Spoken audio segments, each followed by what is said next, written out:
Assalamualaikum warahmatullahi wabarakatuh. Maksudnya Muhammad Muhammad Kamasulita Ibrahim nikah kemudian Rabbi shrah li sadri wa yassir li amri wa hlul 'uqdatam min lisani yafqahu qawli. Selanjutnya kita lanjutkan lagi kuliah kita dalam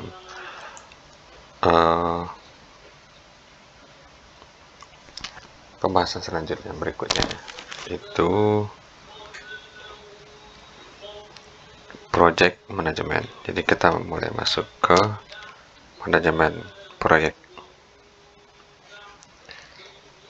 Jadi ada dua istilah di sini, ada yang namanya proyek dan ada yang namanya operasional. Nah, itu ada perbedaannya dan ada persamaannya.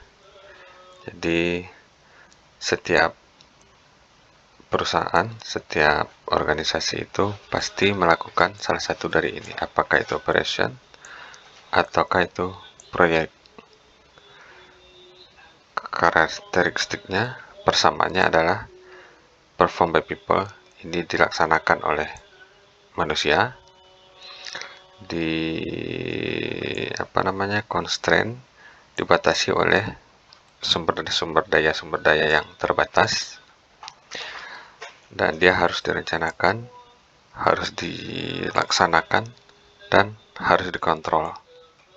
Baik itu operasional, baik itu proyek, itu harus memiliki tahapan ini, tiga ini.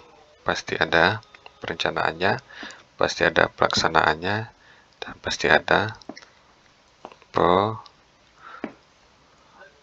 pengendaliannya.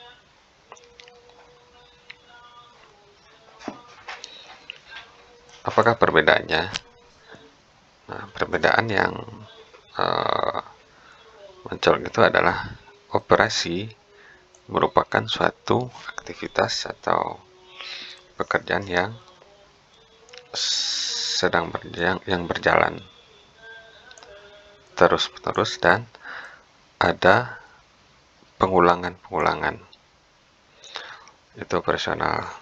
Sedangkan proyek dia bersifat temporary, jadi sementara saja atau ada batas waktu tertentu yang tidak terlalu panjang, dan dia bersifat unik.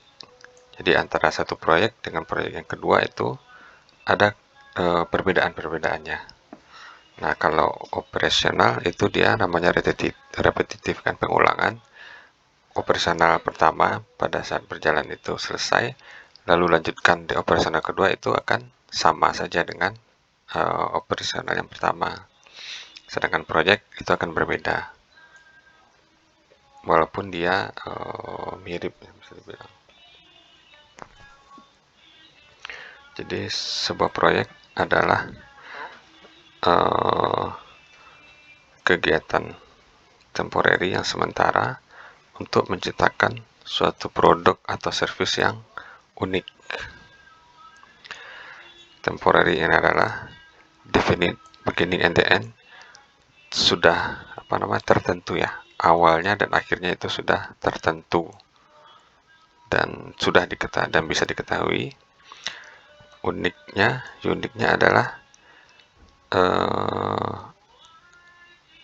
mempunyai karakteristik yang berbeda dan memang tidak sama. Jadi antara satu proyek dengan proyek yang lainnya itu akan berbeda, dan itu yang disebut dengan uniqueness. Beberapa contoh dari proyek adalah pengembangan suatu produk atau service, pembuatan produk baru,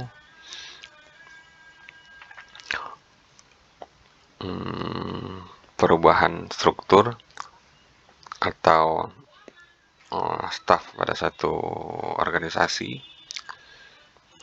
Karena perubahan struktur atau perubahan penggantian staf, penggantian karyawan itu tidak dilakukan terus menerus kan, hanya sesekali saja. Perancangan ini yang baru, transportation vehicle baru. perancangan apakah ini misalnya motor atau mobil untuk jenis baru, tapi bukan produksinya ya, tapi perancangannya saja. Sedangkan produksinya produksi kendaraan itu sudah masuk ke repetitif, pengulangan.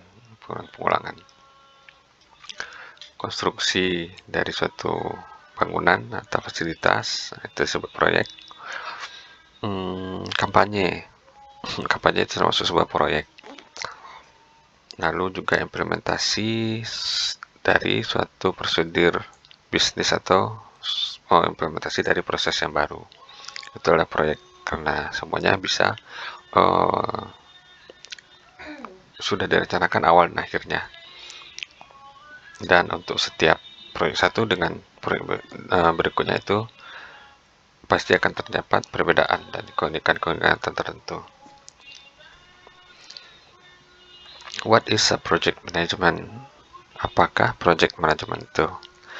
Project management adalah aplikasi dari ilmu pengetahuan, skill, tool, dan teknik untuk mengelola aktivitas suatu project agar agar hasilnya itu sesuai dengan keinginan dari stakeholder. Stakeholder ini bisa jadi yang punya perusahaan, bisa jadi customer. Jadi banyak customer, pokoknya apa yang diinginkan oleh customer atau stakeholder yang terhadap suatu proyek tersebut.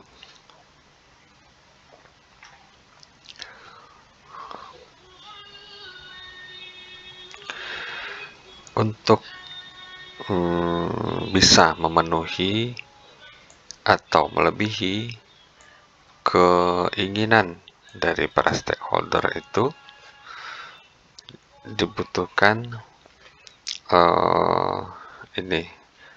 balancing competing demands, dibutuhkan permintaan yang harus diseimbangkan. Antara lain adalah antara skop, waktu, biaya, dan kualitas, semuanya harus seimbang. Stakeholder ini mempunyai keinginan dan ekspektasi yang berbeda-beda, jadi itu harus diseimbangkan semua. Mungkin tidak mungkin semuanya kita akomodir, jadi ada yang harus kita kalahkan, mungkin nanti akan ada yang sedikit kita kalahkan, dan ada yang di satu bagian lain kita lebihkan. Nah, challenge atau tantangan berikutnya adalah bagaimana mengidentifikasi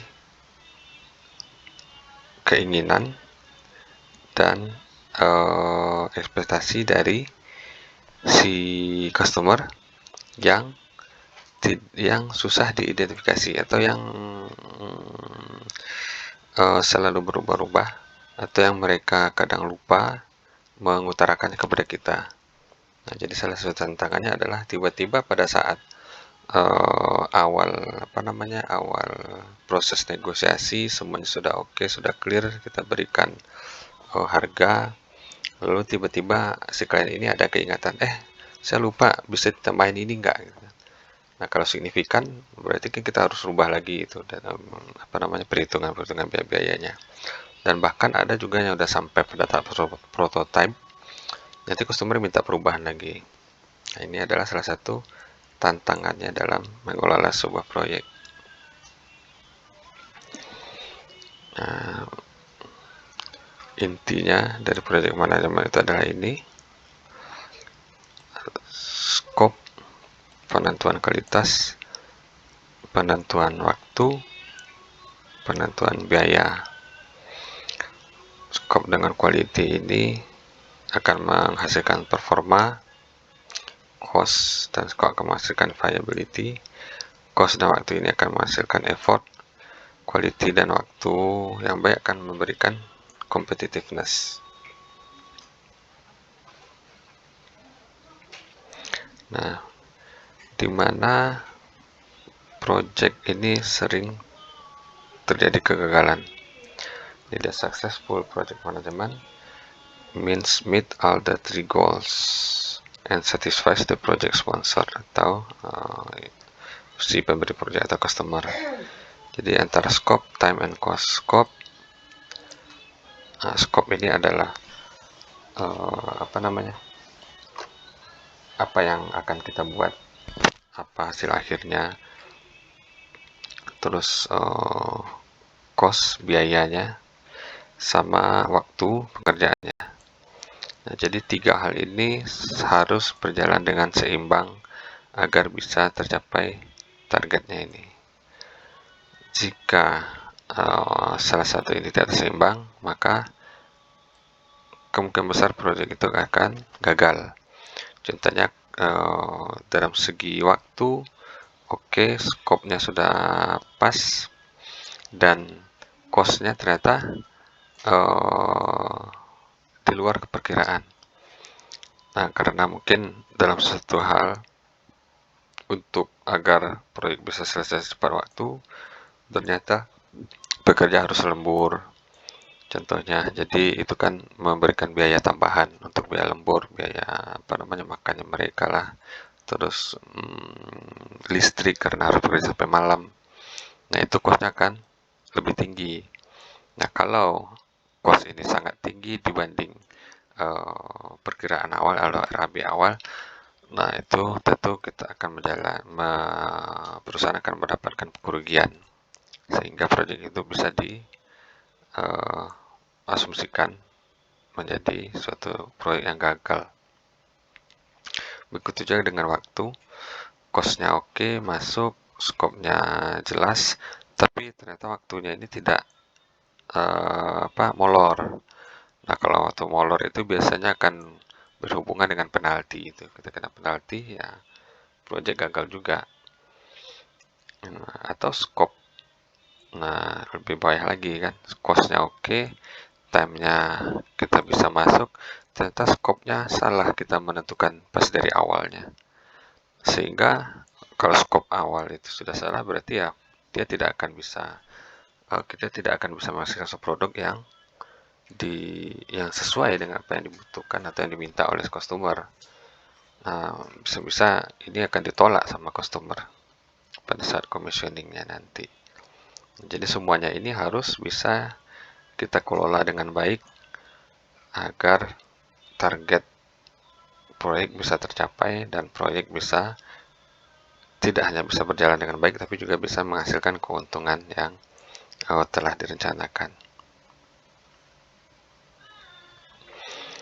Nah, untuk proyek manajemen ini ada beberapa bagian yang disebut dengan knowledge areas, area-area ilmunya untuk manajemen proyek.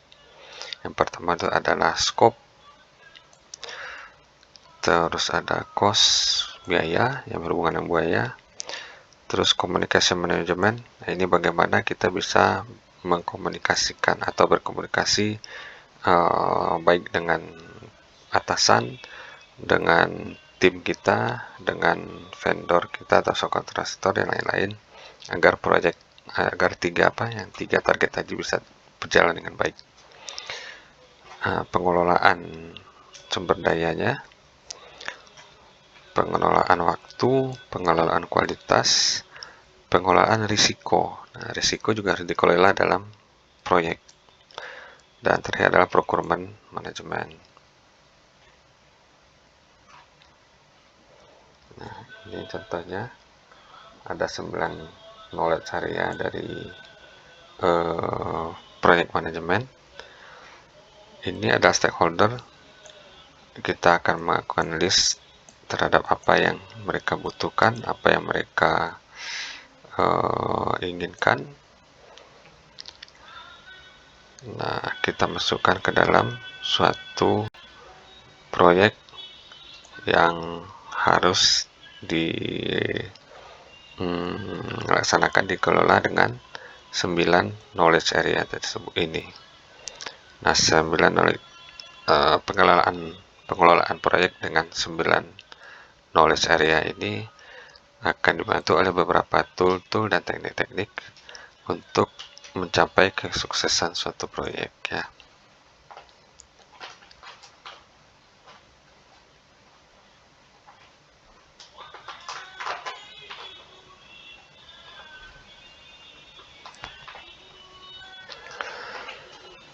Nah, jadi ada hubungan dengan beberapa disiplin ilmu yang lain, seperti perencanaan, pengorganisasian, staffing, pengarahan, dan controlling.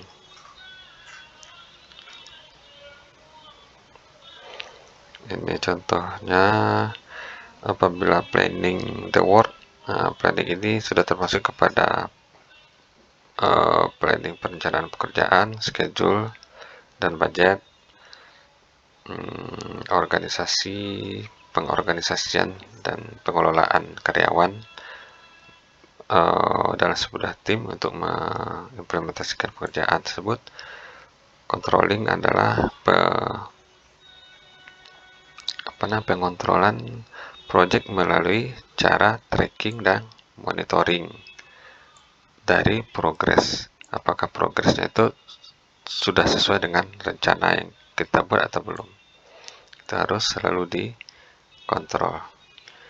Directing adalah mengarahkan baik orang maupun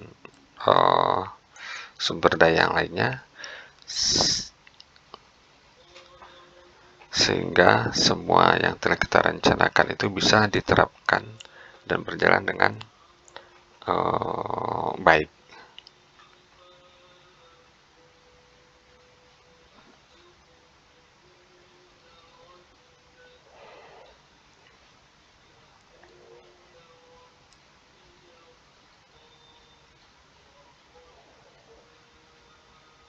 Nah, ini ada beberapa perbedaannya dengan disiplin yang lain adalah kebanyakan knowledge, ilmu yang dibutuhkan untuk mengelola proyek ini adalah unik atau hampir unik terhadap project management. Contohnya critical path analysis, work pattern struktur ini antar proyek itu dan antar disiplin itu akan berbeda-beda. Primary differences, perbedaan utamanya